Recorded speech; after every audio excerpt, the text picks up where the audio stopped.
We all take good care of the things that matter. Our homes, our pets, our cars. Are you doing the same for your brain?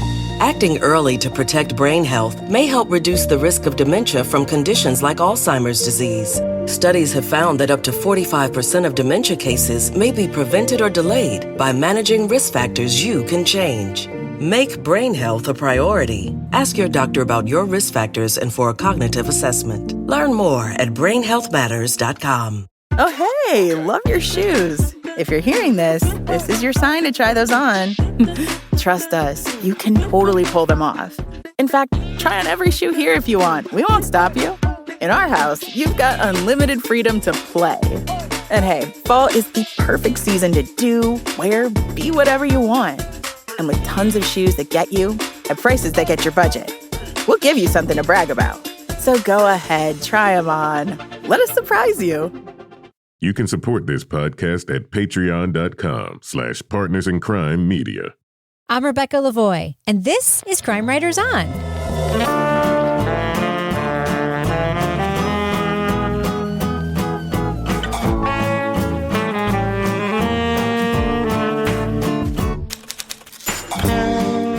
Crime Writers On is the original true crime review podcast that digs into true crime, pop culture, other podcasts. And on this episode, a stand-up comic mixes his jokes with his own terrifying true crime experience. A journalist works to learn how much of the homegrown story of murder is true. We'll review the podcast Wisecrack from Tenderfoot TV and iHeartPodcasts. Joining me to get that done and more is true crime author, TV journalist, and host of These Are Their Stories, Kevin Flynn. Hello, Kevin. Hello, Rebecca. Also with us, private investigator, pet detective, cat lady, and author Laura Bricker. Hi, Laura. Hey, Rebecca. And finally, our resident doubting Thomas, the host of Rip Current, More Like Ancient Failings, and Strange Arrivals, Toby Ball. Hi, Toby. Hey, Rebecca. So, Kevin, what's coming up on Monday's program? Yeah, on Monday, we're going to talk about Season 3 of Bone Valley, Graves County. It's a different case, and it's a different host. Maggie Freeland is doing it, and so we've been looking forward to having a listen. All right, so Kevin, do you have any thank yous you want to share? Yeah, I just wanted to thank everybody that supported me in yesterday's Walk a Mile in Their Shoes walkathon. We raised a lot of great money for a wonderful cause. It is the Thrive Survivor Support Center. Used to be the Crisis Center of Central New Hampshire. They provide all sorts of important services for people experiencing domestic and intimate partner violence. I'm going to have shout-outs to everybody who donated on an upcoming show, but thank you so very much. How was the walk? Oh, my God, it was incredible. I mean, the weather was good and, no blisters. Fun fact, we don't know that yet. Come on now. Don't pull the curtain back too far. It's all right. As of today, when this podcast has come out, the new Taylor Swift album has been out for 6 days, and I'm here to tell you, it's a banger, Kevin. Oh, yeah, sure, I bet. A thing I also don't know yet. But you just know in your heart. All right, should we talk about the thing we're going to be talking about on this podcast? I think so. Leading off. I'm going to tell you a story, right? And it's going to be one story all the way through. And there's a few things I need you to know about this story before we kick off. It's true. Everything I'm going to tell you is completely true. TV producer Jodi Tovay caught a stand-up comedy set in Scotland that took a dark and captivating turn.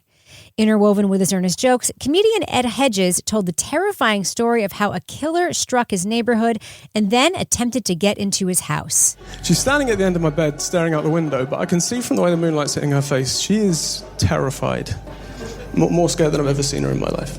She's scared. She's really scared. And I go to say, Mum, what's going on? And before I can, she says the words to me, whatever you do, do not turn on the lights. Years later, Tovay convinced Hedges to further explore the crime that continued to haunt him. And as she learned more about what happened that night in 2015 and Hedges' place in it, she wondered how much of the entertainer's story is based in truth. He's never been contacted by the police to give a statement, much less sworn under oath to anything he witnessed. Had I convinced myself of a story that wasn't true? Had I made the fatal mistake of trying to fit Ed's comedy into the cold hard facts instead of the other way around? From Tenderfoot TV and iHeartPodcasts comes Wisecrack. Listeners hear Hedges tell his story of mirth and murder live on stage before the pair dig deeper into the causes behind the violence his family escaped. With its baby reindeer echoes, the series explores unreliable memories, criminal behavior, and lingering trauma.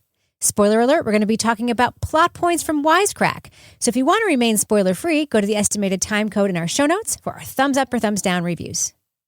So Toby, this podcast starts unlike any other podcast we've heard before, and longtime listeners of the show know that I love listening to things that sound different than other things we've listened to. The first 2 episodes are essentially Edd's monologue of his story from stage from the Edinburgh Fringe Festival, which Tovay says she recorded. I'm not certain that this is her actual recording of that monologue, but she did say she recorded it. So what do you think of the first 2 episodes of this podcast? Yeah, I thought the first 2 episodes of this are completely compelling, I thought. And I guess it's not too surprising to have a guy who's an excellent storyteller telling this very dramatic story with like all these tangents.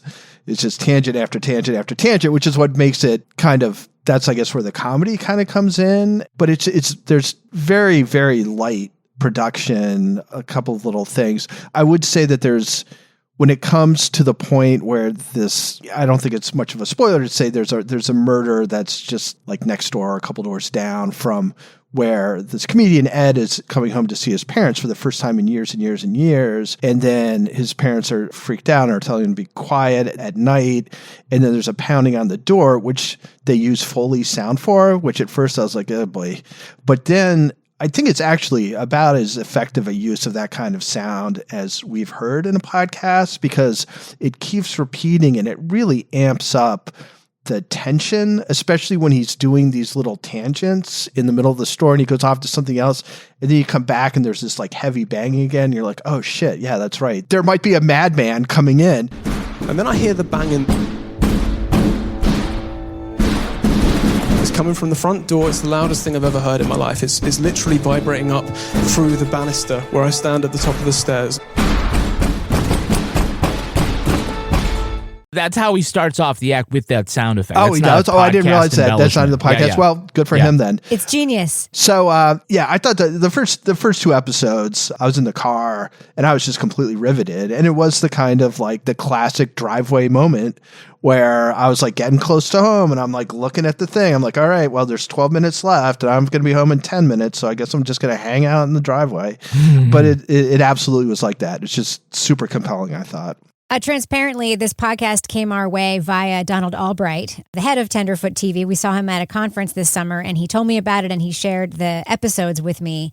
And I listened to the first 2 episodes, and I remember telling you, Kevin, I was like, this is fucking incredible. Like, it was unbelievable. Laura, what did you think of the first 2 episodes of the show? I can't remember the last time I listened to a podcast, like Toby was saying, where I was like, I can't stop listening to this. I need to know what happens next. You know, you hear the first 2 episodes and I'm like, okay, how many times have we bashed other podcasts when they just give you one big chunk of unedited tape?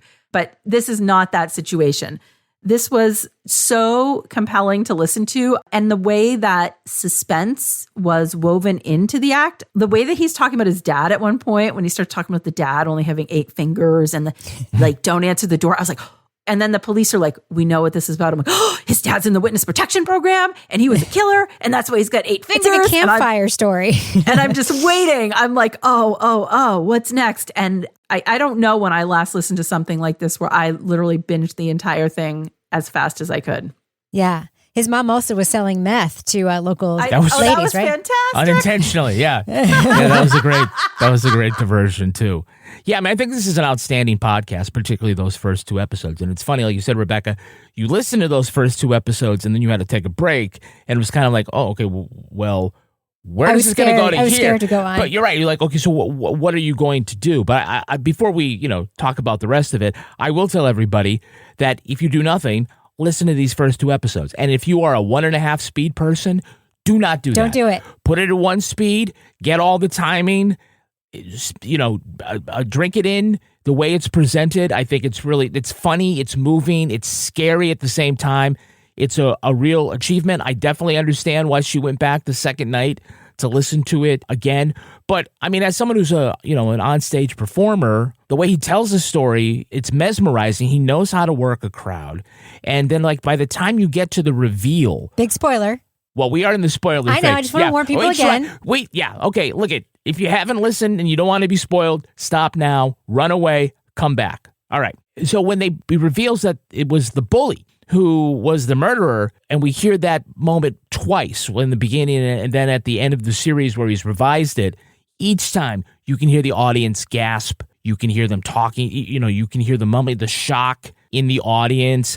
I mean, he just has them eating out of his hand. So I just say that it's definitely a great way to tell this kind of story. Yeah. And then it just ends up being like, okay, we have 2 episodes worth of gold. How are we going to land this plane? Yeah. So let's make the turn then. So Toby, after with these first 2 episodes, we find out, I mean, I wasn't even sure in episode 3 and 4 exactly 100% where we were going, because Jodi, what she described, and I'm just going to give her the benefit of the doubt and assume it's true, what she described is just more of a curiosity about learning more about the crime part, because she's a true crime television producer in the U.S. and she sees something intriguing there. And so I had questions about that. I was like, was she hoping to make a segment out of this for Dateline or wherever she works or whatever, or just what drove that? But first it centers on the perpetrator's story itself. What did you think about that story of Brett and, what they were able to dig up about him, his life, and what led him to this crime? So it's an incredibly tragic story, even though you're kind of set up to dislike him because he was the guy who bullied Ed and made his life miserable for years and years and years when they were growing up. But yeah, I mean, he was a guy who was, according to Ed, like kind of this good athlete, sort of popular kid, but also was kind of a mean streak who would throw donuts at him off a bridge and stuff. But then later in life, he's playing like some low level of soccer, I think, and he breaks his hip and he's no longer an athlete and doesn't really have much to fall back on, becomes a milkman in his hometown. So he goes from being this kind of like star athlete to this guy who's like literally walking house to house and switching out milk bottles. In the 2010s. Yes. Yeah. Milkman? Okay, anyway, sorry. It's charming. You heard the tour of that village. It's charming. Yeah. So he has significant mental health issues and he's sort of in and out of prison and has to live with his parents. As you would imagine, he gets arrested for this brutal murder and ends up in prison. He gets sent to this sort of psychiatric wing of a prison where he becomes friends with this guy, Gary, who becomes sort of his mentor. And then one day, Gary and his buddy strangle Brett to death in his cell, which is actually sort of sounds like more like a dorm room. They carve a yin-yang symbol into him, say that God had told him to do it to spiritually cleanse him. This is after a period in which Brett had gone basically mute.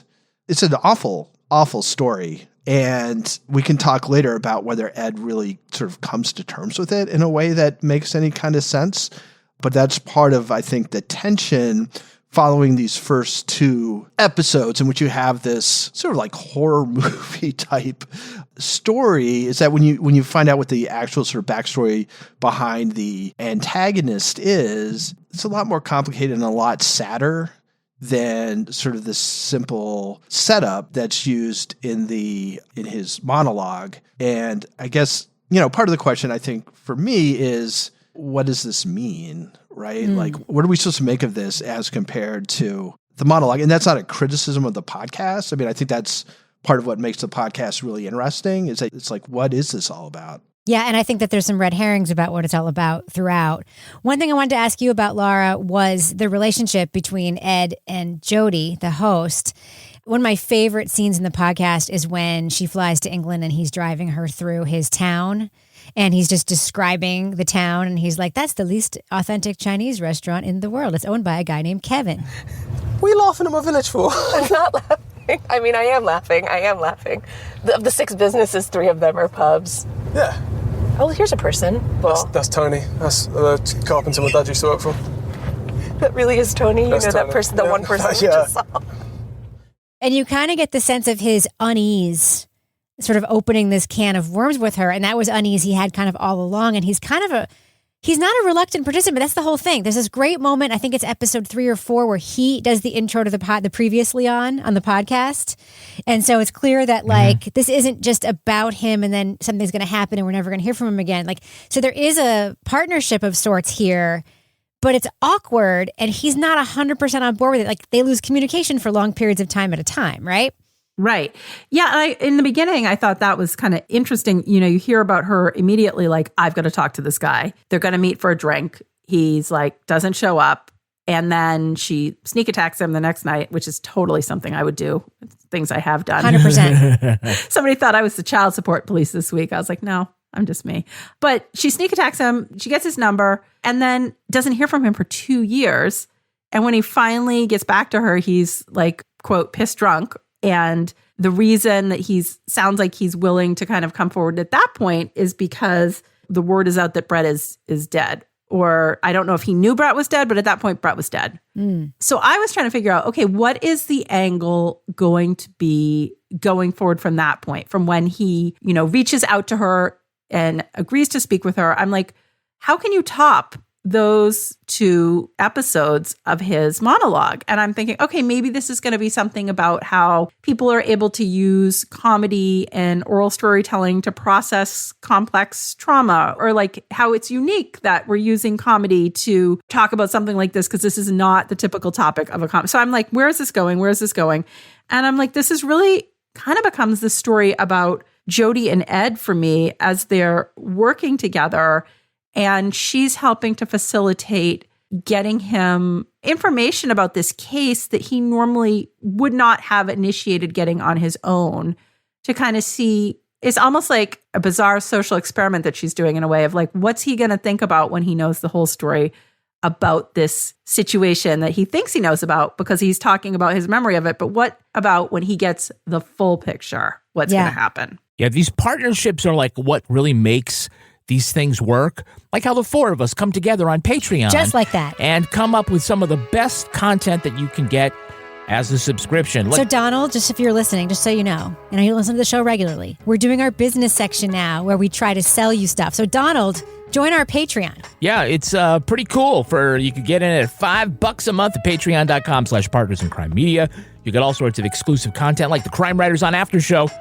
We're not going to reveal it, but you probably already know. One of us had a big announcement, life-changing announcement this week, and it isn't that Laura's pregnant, but if you want to spread that rumor, you can. Other great shows include our Married with Podcast advice show, in which we give Laura the advice to not get pregnant anymore. Karen, we have the Readathon, Rebecca's updates on the Karen Reed case, and apparently now Karen Reed is suing everybody in civil court. Everybody. And there is also Leave It to Bricker, Laura's exclusive podcast where she solves mysteries, or at least mysteries to her in her quaint AF town of Exeter, New Hampshire. Toby Ball also does Toby Ball's Deep Dive Book Club podcast. And Toby, you have an all-star panel coming in for your next book, which is The Art Thief. Who's joining you? Yeah, well, we just talked about it last night. I was joined by the tall and lovely and very handsome Livy Burdett. Ooh. Brandon R. Reynolds, who is my partner in More Like Ancient Phalians, and resident guiding light Bill Rankin. Oh, that is an all-star panel. As part of his farewell tour of the United States. How did Livy and Bill get along? They got along, right? Oh, those guys fought like cats and dogs, as you would imagine.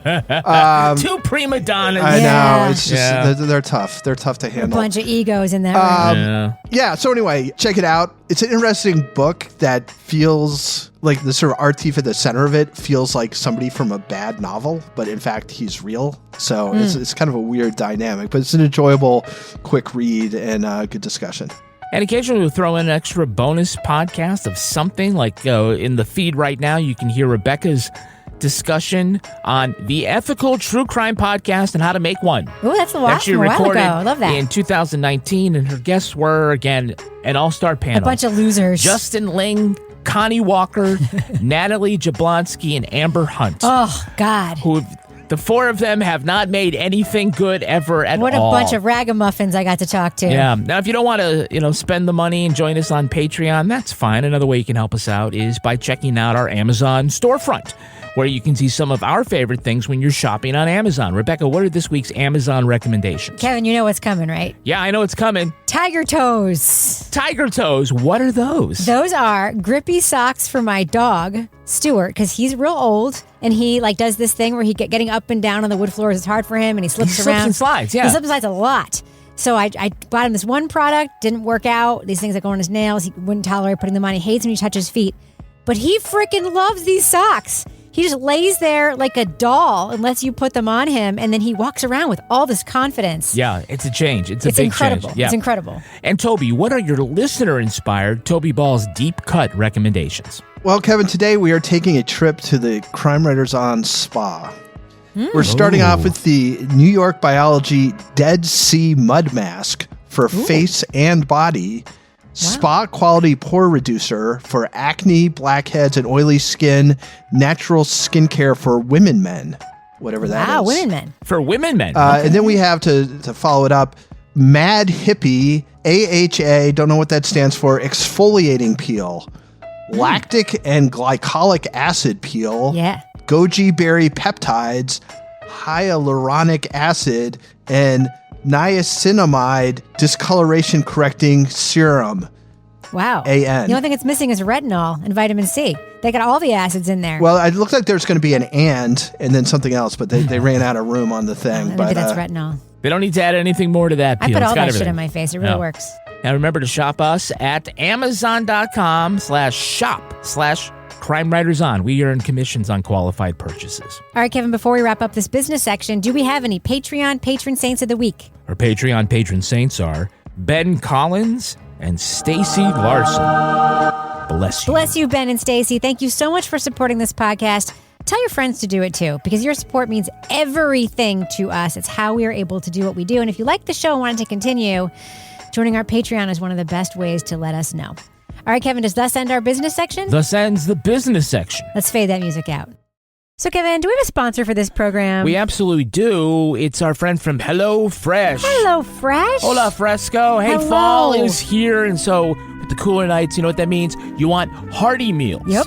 You want something that's going to stick to your ribs. Yep. And so that's where HelloFresh comes in, because not only do they ship chef-designed recipes and all the ingredients right to your door, but they give you a great variety. They have over 100 options each week. I will tell you that I recently went through, and there was quite a few things, quite a few combinations. Really? And so I'm really looking forward to the next delivery I'm going to be getting and making for you. Ready? Okay. The cherry balsamic sirloin. Amazing. I think because HelloFresh, not only do you get really, great fresh vegetables and stuff that's seasonal, but now you can also get steak and seafood recipes delivered at no extra cost. Incredible. Hey, I could take a sirloin, I could just throw it on the grill with a little salt and pepper. Boo. That's fine. Don't boo. That's good. Boring. That's boring. I like it where you can be able to take all those ingredients that they give you, no food waste, just enough proportion right, and then mix it up. And not only do you have a great sirloin, but you got a little hit of acid and you got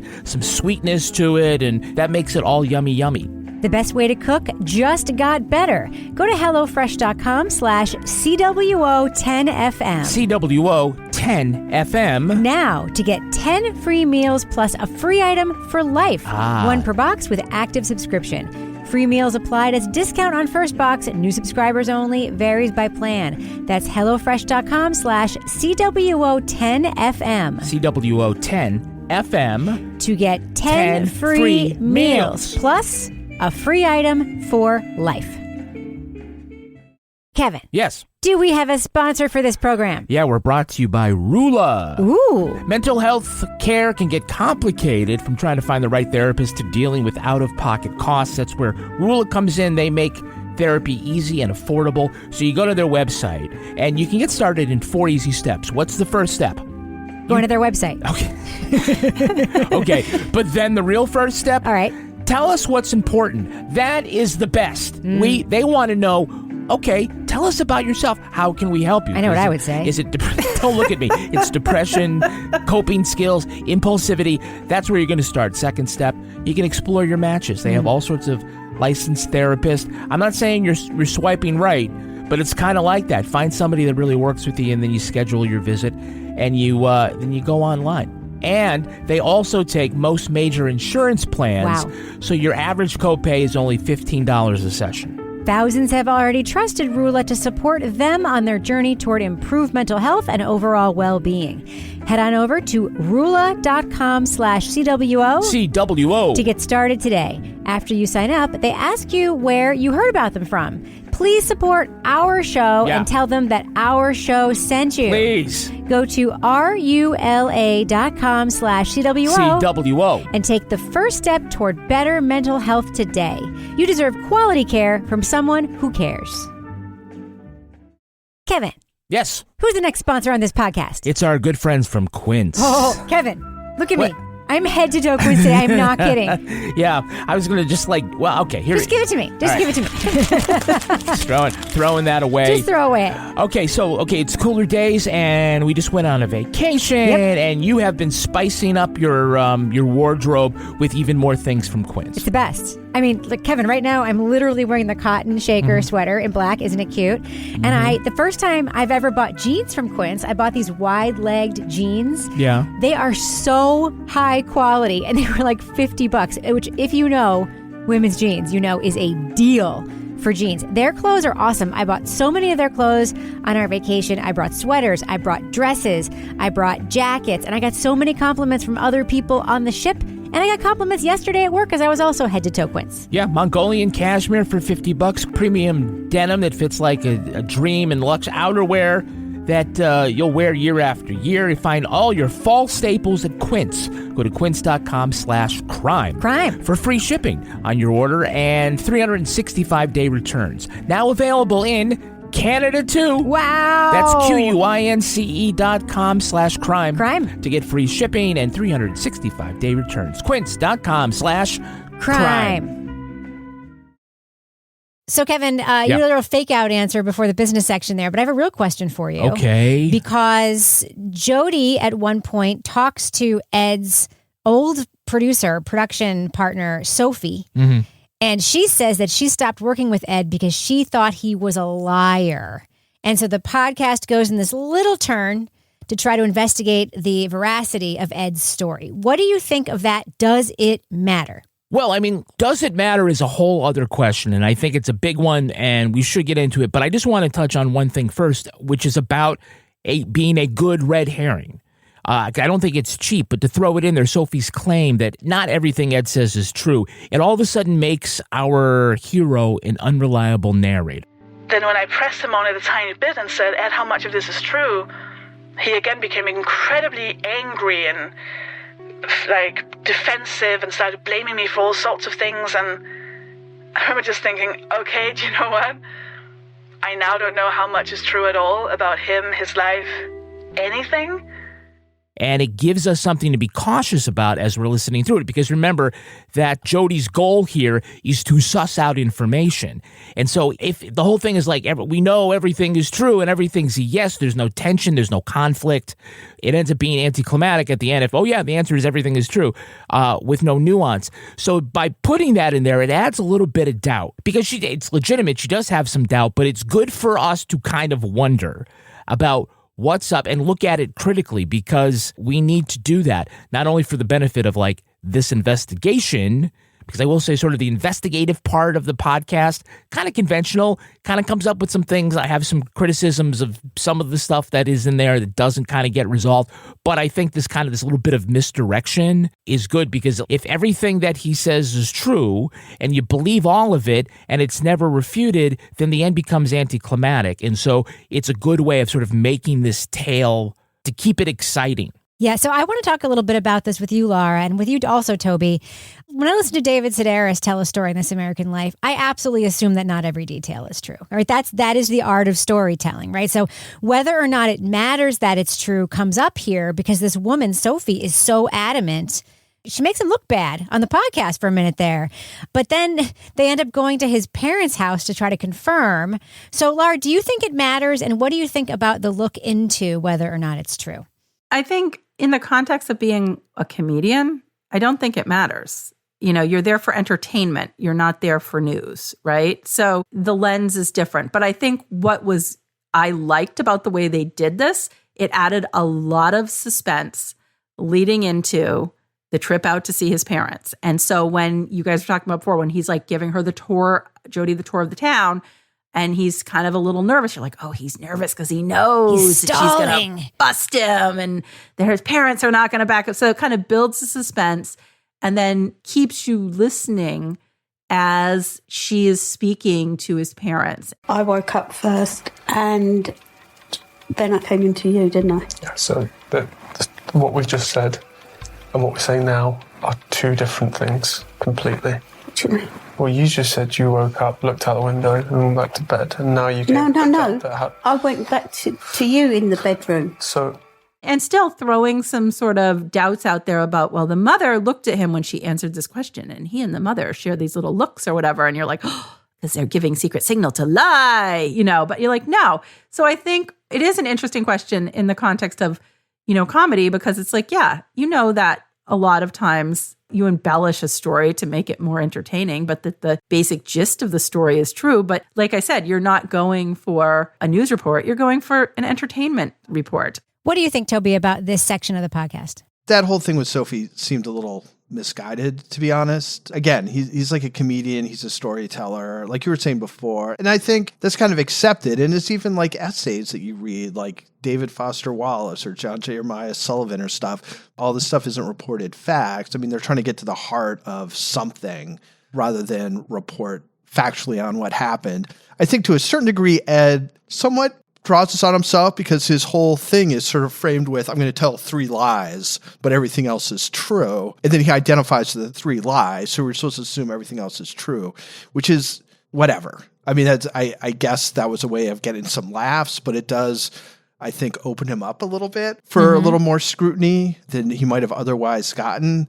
But in the end, I'm just kind of like, I don't feel like that is the test for these kinds of things. Like, you go to these kinds of things, which at their best, I think, are revealing about like human nature and about the way we react to things and stuff like that. But that's because of the art of the storyteller and like taking something that's either completely made up or has a basis in real life and then turning it into something that's affecting or funny or whatever. So the idea of I'm going to fact check that piece of art seems to me to be sort of way off in a way that, and Kevin brought this up last time, and I'm not like trying to get into a debate with Kevin about this, but I thought with Amanda, bring it, bitch. I thought with Amanda Knox, she's like, I'm trying to tell you what happened to me. And then that to me seems to be more fair to fact check. Whereas this thing, like he just told this very affecting story about fear and about being the child of adults who he had these conceptions about based on how he was raised and his thoughts about his parents who he hadn't seen in quite a while because he hadn't been home and how they had changed and how his perception of them had changed and stuff. And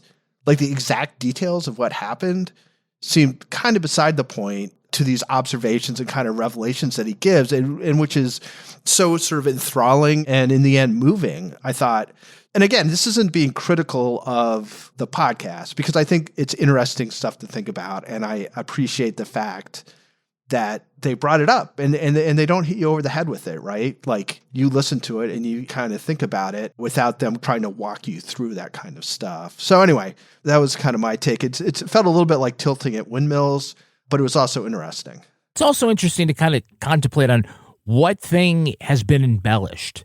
Now, if the thing was that Brett never came over and wiggled the door, that's something. If it's the fact that the manager was unable to fact check, that Ed was embarrassed on the front page of the local newspaper because he called him fat or whatever. That's a piece of the narrative license that a comedian gets. I think it's more important for Jodi to be faithful to the truth and stuff like that, and I think that she is. But right, I mean, like, it's a good gimmick to say, like, oh, my cousin wore a 3-piece suit to ride the Dodgems. It's like, that's funny. I don't care if that detail is made up. Nobody normally should. I think the fact that this manager became so precious about this has to be all 100% true. This is what we talk about all the time. In order to do this art, sometimes you have to either betray the story, you betray your audience, and it's like, he puts it like a lot of people do. You can't bring the audience down without bringing them back up. You have to have that dynamic of the emotional flow, and he just does a great job. So I think it was kind of unfair for Sophie to kind of like say, oh, I got to walk away from this because not every... I mean, talk about being fucking precious, right? I mean, it's primarily a stand-up routine with this very real kind of the moth, This American Life element to it. but we're always super critical of this kind of thing. I don't feel like I got betrayed at all. No. Because some of the jokes were whatever, you know? Well, it's interesting because his vulnerability is what makes his act work. Oh, yeah, sure. That's what makes his act work, is that he lays it bare. He really does a really good job explaining how it feels to be inside of his mind and inside of his heart, like growing up in this place with these people and feeling humiliated all the time and all this stuff. And he very much downplays any successes he had. Like later, for instance, Jodi finds out that he was quite a good cricket player. Mm-hmm. He doesn't insert any of that stuff that makes him look like he was doing okay. The whole bit is, I was a loser. I was getting picked on all the time. I was miserable. So things like the front page story, that might be how he received it and how he felt it, even if it wasn't exactly that. Like it could have been an item in the paper, but in his memory, it like became the front page thing. And then he's like, oh, maybe it wasn't, but that's going to stay. You know, that is what happens. I mean, I dare anybody out here to tell a funny story about their childhood or whatever, and then fact check it later. You are going to find discrepancies, whether you meant to include them or not, because we all remember things based on the way they made us feel. We're not outside of our bodies taking footage of it and able to remember it exactly accurately. So there's that. And there's also the art of being vulnerable, bringing the audience in, being a character, and that the story only works if you're a character. It only works if you're a character. His parents, by the way, are also characters in the story. And Laura, we get to meet them, but we also get to meet Brett's dad. Now, this is an interesting moment in the podcast because Brett is kind of portrayed up to this point as really obviously troubled, but also very flat, like the guy who killed people, right? So what did you think of that part of the show? Well, didn't love, but the lead into that was the one part where suspense was used in a way that I was like, really? Where like we hear Jodi talking to her friend who's a social worker, and she's telling her that she's going to go, talk to Brett's dad. And he's like, oh, be very careful. Kind of like essentially like the apple's not going to fall far through the tree. And that seems dangerous. And I'm like, oh, for crying out loud. I guess sometimes you're all jumbled up in your head, aren't you? And you just go ahead and do things anyway, But it gives you that space to sort of segregate things a little bit and make the right decisions, basically. Again, that's one of those, like, they set you up to expect that. And then you get there and there's this very, soft-spoken, gentle man who seems to have genuine perspective on his son and what happened, and doesn't seem at all like the type of person that you would stereotype as the father of a killer. And then you hear about his mother having him sleep outside because of that. And then what she was afraid of comes to pass. So that's terrifying. That was a good perspective to include because it's not what you're thinking you're going to get. I just didn't like the lead into it. I was like, they kind of hyped it up a little too much for me. Well, I think one of the things that I wish they had done is sort of underline with a thicker marker is the idea about how we get people wrong. Right. And that's a recurring theme here, right? And you're right. To set it up like, oh, well, this guy's probably really violent and watch yourself. And he's this lovely man, right? And, as far as making assumptions. But we also, as Toby points out, we get Brett wrong. And Ed gets things wrong. And that's like sort of why the ending is powerful to me. But I think this was something that kept happening. It's very easy to get other people wrong in these situations. And it ends up coloring a lot of stuff that happens afterwards. My gut, though, is that they didn't get Sam wrong. Was that the brother? Yeah, the brother. Oh. When it's like he warned me that he doesn't like women or people of color, and it's like, granted, he doesn't say anything bad about women or people of color on mic, but he's like an apologist for a bully essentially on mic, which is really interesting. And then later in the second version of the act that we hear, he talks about how his brother had cancer, but that's okay because he was racist. He rolled the dice and lost. Yeah, it's good. It's a good line. It was very, very interesting. Yeah, but also a two-dimensional portrayal. Yeah. But okay. So Toby, one of my favorite podcasts from last year was Ghost Story, which was very much about the layers of a family and sort of the perception of truth and the stories that we're told and how we receive them versus how we tell them to other people. That's what the whole podcast was about. It was also about the upper class and how much they suck, but like the importance of telling a story a certain way so that other people will think something about you. Do you think that's what this podcast is ultimately about? Do you think this is what they were trying to do or just what we're receiving from it? It's an interesting question. I don't know what they were trying for. I think the story is rich enough that you can approach it from different angles and sort of find themes that you think are important. I mean, I certainly think that Edd feels that way.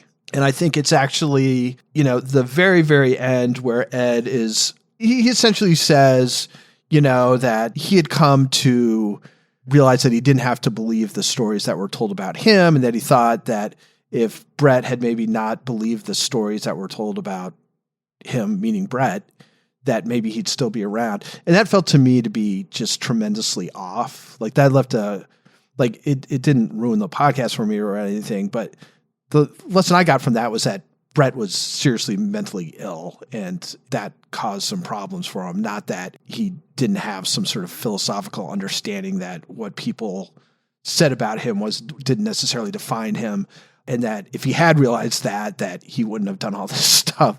It seemed like a good ending to like an essay, but as far as like an actual observation of like how life is lived, especially by people who are severely mentally ill, it seemed a little too thematically pat. But again, I think that's the success. Before we started recording, I mentioned that I thought this would be a really good like book club podcast, right? Because I think you could sit down and you can talk about a whole bunch of different things that this brings up and that people would have thoughts about. And I think that's really where it succeeds. So when you ask a question like that, I think it's like, yeah, you can definitely read it that way, but I don't think that's the only way you can read it. I think there's enough things where you can kind of approach it from different ways in ways that seem genuine and kind of give you insight on the podcast. Yeah, I mean, often those podcasts like there are a lot that have sort of the premise of the family legend, like you point out, ghost story. There's also the man who calculated death, and it's sort of this investigation to debunk the legend or something sort of sensational, and you find out it's something more conventional, right? And in this case, I like that the final conclusion is earnest, but you find out that maybe the premise is, yeah, actually, there seems to be something to the idea here that maybe your presence, you're coming back as sort of this, whether you know it or not, a conquering celebrity, somebody who made it. That could have been the inciting incident that caused this, and to realize it to your horror. And it takes sort of that expected aha moment to say, it's like, no, it was actually that he just found out that this happened to him, and it makes it an oh shit moment, right? And then it's like, how does he process that? And that's sort of like really where, again, you get this real baby reindeer kind of echo where he's on stage in front of an audience sort of working out this trauma shit, and it being really, really fascinating. But I thought like, oh yeah, like I was totally, again, expecting that in the end, we're going to find out something different about what this story actually is. And while we find out that the people are different, to sort of come around and sort of be surprised with this sort of, I don't want to call it a M. Night Shyamalan twist, but as far as like our expectations of what these stories are going to be, to find out where it's like, no, it's more likely than not that the thing that you actually feared was actually what happened. And I thought that was really fascinating.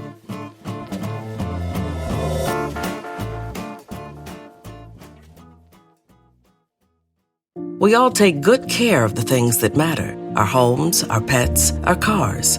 Are you doing the same for your brain? Acting early to protect brain health may help reduce the risk of dementia from conditions like Alzheimer's disease. Studies have found that up to 45% of dementia cases may be prevented or delayed by managing risk factors you can change. Make brain health a priority. Ask your doctor about your risk factors and for a cognitive assessment. Learn more at brainhealthmatters.com. I've never felt like this before. It's like you just get me. I feel like my true self with you. Does that sound crazy? And it doesn't hurt that you're gorgeous. Okay, that's it. I'm taking you home with me. I mean, you can't find shoes this good just anywhere. Find a shoe for every you from brands you love, like Birkenstock, Nike, Adidas, and more at your DSW store or DSW.com. All right, let's do what we do. Let's let our listeners know, should they check out the new podcast, Wisecrack? Laura Bricker, thumbs up or thumbs down for Wisecrack? Big thumbs up. This is the first podcast I've listened to in a super long time that I wanted to sit outside or find a reason to go driving in my car to finish listening to. From the first 2 episodes, I was hooked. It just was something so unique that we haven't listened to anything like this before. There's comedy, there's true crime, there's family stories, there's relationships, but it was like nothing I'd ever heard. So I was really just brought into it. Edd, who is the central character in this, the inspiration for this podcast being made, a super interesting person. And along the way, they could have done a little bit more to kind of delve into mental health and how that sort of played a role in some of this podcast. But I don't think that was necessarily needed. I think this was 6 episodes. It was exactly the right length. And it was something that I think other people are going to be feeling the same way about when they listen, because it was just really compelling and riveting.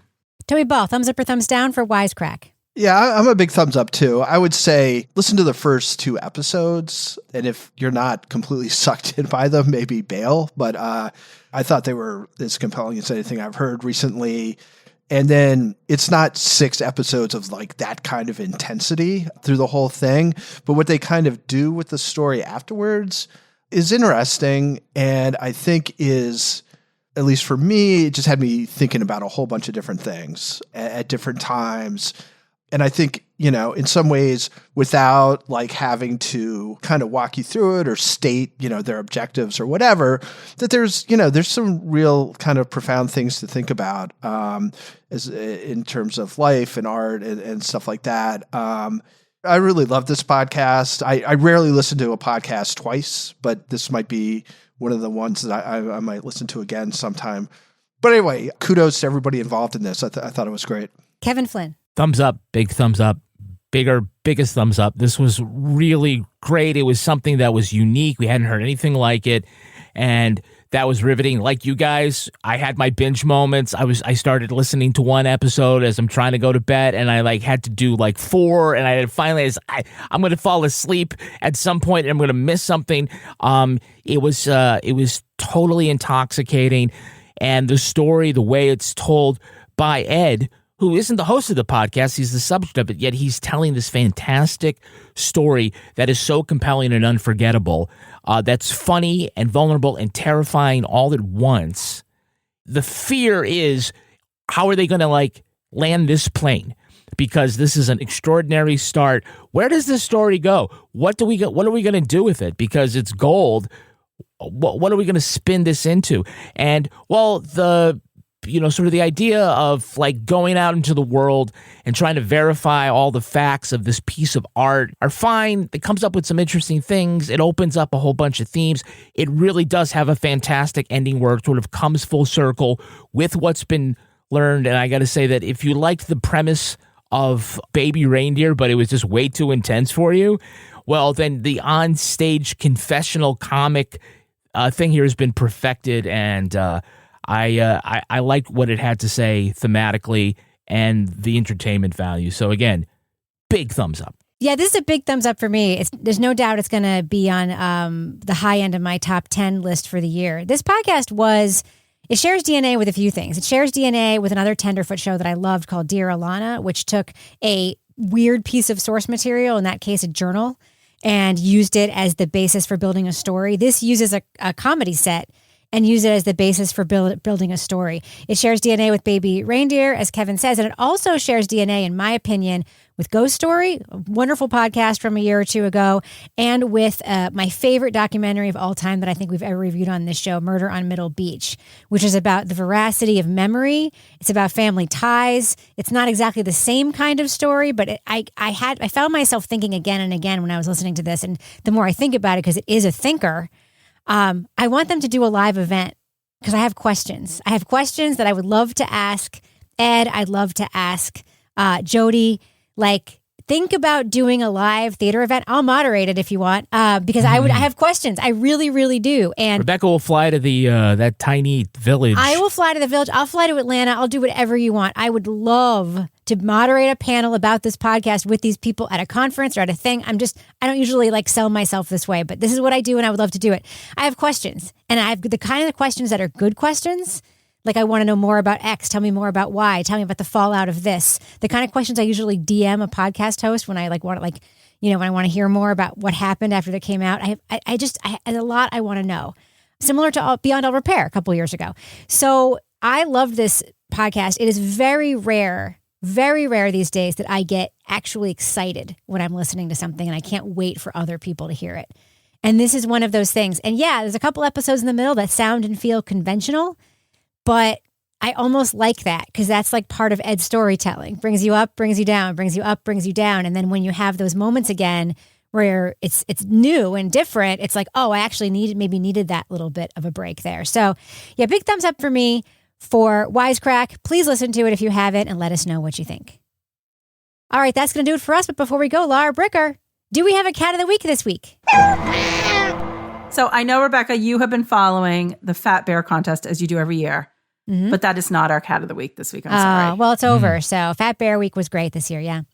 Cats of the week this week come to us from Rhonda Chris, who submitted the 2 orange cats, Fred and George, as in the Weasleys, as cat of the week. They're 10 years old and the sweetest babies there ever were. And they are just big orange and white cats, which we know are my personal favorite, hanging out, sitting in their chairs, living large. So nice. Thank you for sending those in, Rhonda.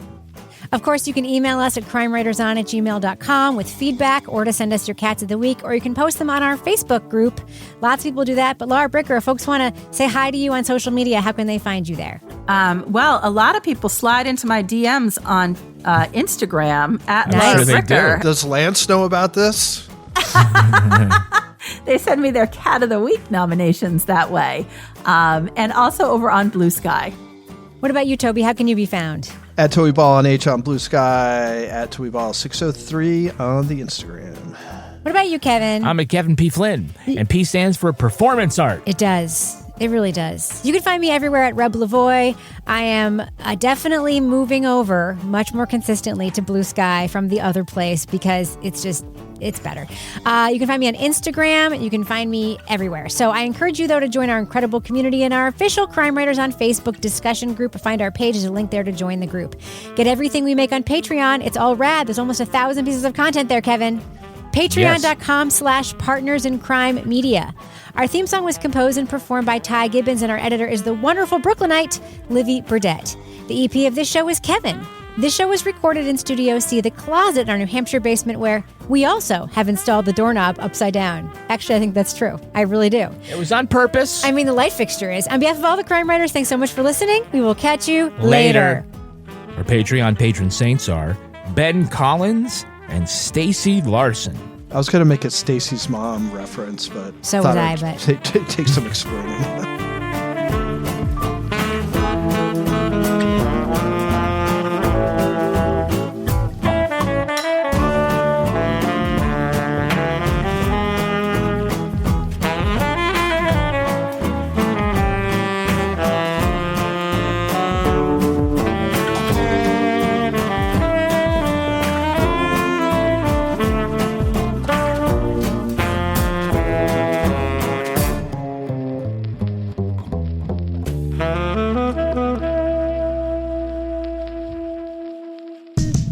In crime media. We all take good care of the things that matter. Our homes, our pets, our cars. Are you doing the same for your brain? Acting early to protect brain health may help reduce the risk of dementia from conditions like Alzheimer's disease. Studies have found that up to 45% of dementia cases may be prevented or delayed by managing risk factors you can change. Make brain health a priority. Ask your doctor about your risk factors and for a cognitive assessment. Learn more at brainhealthmatters.com. I've never felt like this before. It's like you just get me. I feel like my true self with you. Does that sound crazy? And it doesn't hurt that you're gorgeous. Okay, that's it. I'm taking you home with me. I mean, you can't find shoes this good just anywhere. Find a shoe for every you from brands you love, like Birkenstock, Nike, Adidas, and more at your DSW store or DSW.com.